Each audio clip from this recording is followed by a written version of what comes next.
Is the person Jesus the uncaused cause of all things? Yes. He is. Yes. Then is the person Jesus generated by the Father? See, notice you're doing it again. I'm about to help you tonight. Well, I saw this clip. I haven't watched the whole debate, but I saw the clip and I thought it was really interesting because in the moment, Jacob Hansen, the Mormon debater, thinks that he is cooking.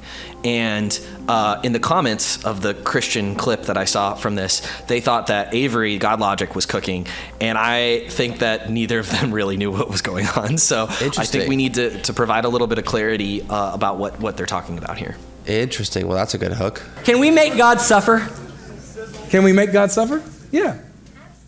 We can make God suffer. Absolutely. You can hurt God. Yes. So the perfect being who lacks nothing. Hold on, you're really going with that.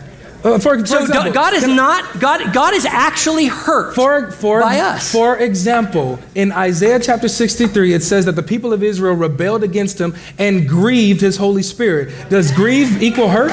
Okay, so you're saying... Does grieve equal pain and suffering? Yeah, sure, but this is the problem. Then you just conceded God can be hurt. Then you just refuted classical theism, because God cannot change an emotional state. If God changes his emotional state, you have a changeable God, you guys. This is a description of God's displeasure, and he actually has interaction with human beings. Even you believe this. Even you... But my point is this isn't classical theism. This is the Trinity. Okay, that's fine. If you want to go with that, that is just fine. Yeah, you're not refuting the Trinity. Because if God, you're not saying that God is even God. Yes, I am. Because God, does God lack anything? Hold on. Can you suffer? I'm asking the question. I know, but I'm trying to answer you in full. You just asked me something. What did I ask you? You just asked me, can God lack anything? Yeah, can God lack anything? So the answer is no. And so even when you would say that when the scripture says that they grieved his Holy Spirit and rebelled against him, that he's hurt when his people sin against him. He's hurt when they break his covenant. That's fine, but what I'm saying is that isn't consistent with the nature of God. You would not equal that as a loss or God is lacking something because he can be grieved. Okay, right? Okay. Can God change? No. Okay, so he would change his emotional state from not being sad to being sad. It's an expression of his displeasure. So you're talking about a God that's passible. What do you mean by passible? Oh my goodness. The creeds that literally say that God is impassible. What do you mean by that? It means that he can change his emotional state. So you're saying that I'm arguing that God changes. That's not what I'm arguing. I'm arguing that God... Hold on, let me finish. Okay. It would be a change if God didn't grieve. It would be a change if he didn't suffer at mankind's rebellion. Then he would be changing. That would be like saying if God stopped showing mercy, that's a change. I just want for every YouTuber out there who understands classical theism to take this and clip it. Yeah, clip this. That is a heretical statement. I'm waiting on the rebuttal of the Trinity. Is God tripersonal? Yes. Is Jesus tripersonal? No. He's one person who is with the Trinity. He's the second person of the Trinity. Okay, but God is tripersonal. You're conflating nature and personhood again. Properties of the essence, they have properties of the person. Okay. What makes the Father distinct from Jesus? He begets him. Okay. You said in the past that the Father generates the Son. Do you still believe that? Yeah. Okay. In a recent video, you said to be self-existing is to be ungenerated. Do you believe the Son is self-existing? Yeah, so this is where you're doing the category error again. So in the video that I'm explaining, I'm making a distinction between the properties of God in his essence and the properties and their relations with each other. So you cannot be generated by another being and still be self-existent. You can be generated by a person that you share the same essence with. You're not, and you're still self-existent because you guys share the same essence. So the Son is generated by the Father. Eternally. Is he dependent on the Father for his existence? There's an interdependency there. So the Father is dependent on the Son? Yes. So for example, the Father. The Father's dependent on the Son? Let me finish it. For example, the Father is a father as long as he has what? A Son. So without the Son, he's not a father. So in order for the Father to be who he is, he needs the Son. Okay. So you're saying, your God that you're talking about, can be changed? No. He's a dependent being. What? I never said that. Don't straw man me, Jacob. No. I love Because you, man. he can change his emotional states. I didn't say that. You said that you feel sadness. God being grieved is not him changing. If he cannot be grieved, if he goes from a state of not grieving to a state of grieving, if he doesn't have displeasure in evil, then he changed.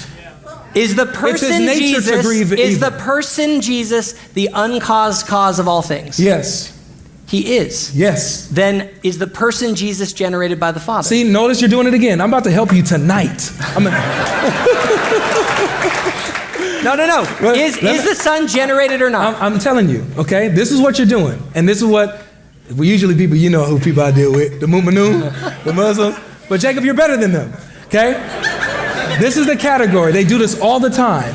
They conflate categories of the essence of God, properties that belong to the nature, and then properties that belong to the persons. So when we say Jesus is generated, we're talking about his personal relationship with the Father. The Father begets the Son eternally, similar to how an infinite Son would eternally generate light. That doesn't mean that light now is created. No, if the sun is infinite in the sky, then light eternally, infinitely generates from it. So as long as the Father is infinitely the Father, Psalm 90 verse 2, he's God from everlasting to everlasting, and he's unchanging. So he's eternally the Father, which means he eternally had the Son. Right? So this is their relationship personally. Now, when it comes to their essence, Jesus in his essence is not generated by anything outside of his own essence. So that's how he's self-existent. Okay. So Avery's, the way he answers this question is really good, like in the sense that he goes back to scripture and he points to different verses that seem to answer the question really clearly. But I think it's clear, he even says he doesn't really know what passibility means here. He doesn't have kind of the context of what Jacob is getting at here with classical theism. So I hope he kind of looks into that a little bit, because classical theism is a kind of a big conversation within theology and how we understand who God is and what he's like. And there are some distinctives of classical theism, like God's simplicity, his impassibility, his immutability, his timelessness, and things like that. And I think what Jacob's strategy is here is to try to say, hey, look, you deny these things that are in the creeds, and so therefore I can deny these things that are in the creeds. So if you do it, I can do it, and therefore, Mormonism's totally fine. The problem is, well, number one, the problem is these things are not in the creeds. Actually, he says passibility is in the creeds, or impassibility is in the creeds. It's not in the creeds. The idea that God cannot change in any Aquinas kind of sense, that he doesn't go from one state to another, that's not in any of the creeds. You look for it in the Nicene Creed, you look for it in the Apostles' Creed, it's not there. Does that start with Aquinas?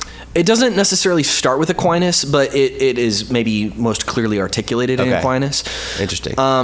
And it's certainly a part of the theological tradition, and it's maybe a majority of kind of analytic theologians throughout history kind of hold to this position, but it's not codified in the creeds, and it's certainly not codified in Scripture. That's what I was going to say. Yeah, and what I would say is, so number one, it's not in the creeds. Number two, we don't, the creeds aren't my authority. Scripture is my infallible authority.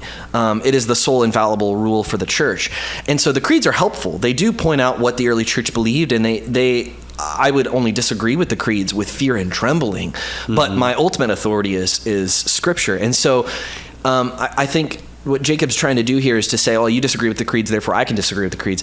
But number one, you're disagreeing with every statement of the creeds. Like, you read the Nicene Creed, and it's like every single thing it says you have to reinterpret or disagree with. You mean as a Mormon? Saint? Yeah, as a Mormon. Basically, from the very beginning, it's like we believe in one God. Well, you don't believe in one God. No. You believe in many gods, a multiplicity of gods. So, and then that's not an excuse to disagree with Scripture. Scripture is clear about there being only one God, who is the eternal God, who is the creator of all things, and that Jesus and the Holy Spirit and the Father are the three members of that Trinity. Right. And so, Scripture is our authority, and we need to go back to that. Well, I also would like more clarity on what Jacob is thinking of, or even what maybe historically has been thought of when people are asking this question of, does God change? Because it seems obvious that he does in certain senses. Yeah. The incarnation would be some kind of change, and yet his divine nature doesn't change, his character doesn't change.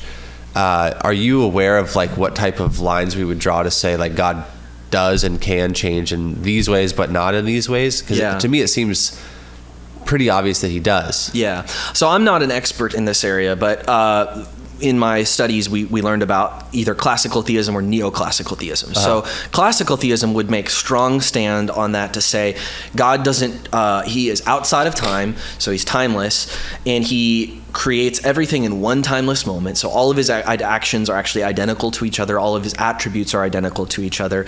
And he doesn't go from one state to another. He just is.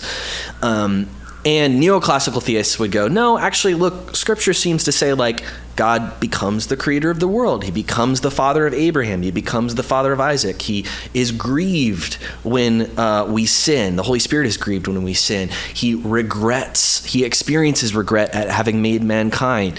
And so neoclassical theists would say, you know, we're going to keep the essential attributes of God, his omnipotence, his omnipresence, his all of these essential attributes, but we're going to, you know, put an asterisk on some of these other claims about his simplicity or his immutability. We're going to say he's unchangeable in his essential nature, but he does go through a change from one state to another.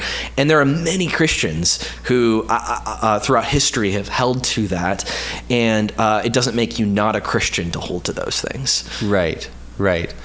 Yeah, it's interesting because it seems like Jacob is thinking that concession is putting Avery like in the category of heresy. Yeah, no, that's not true at all.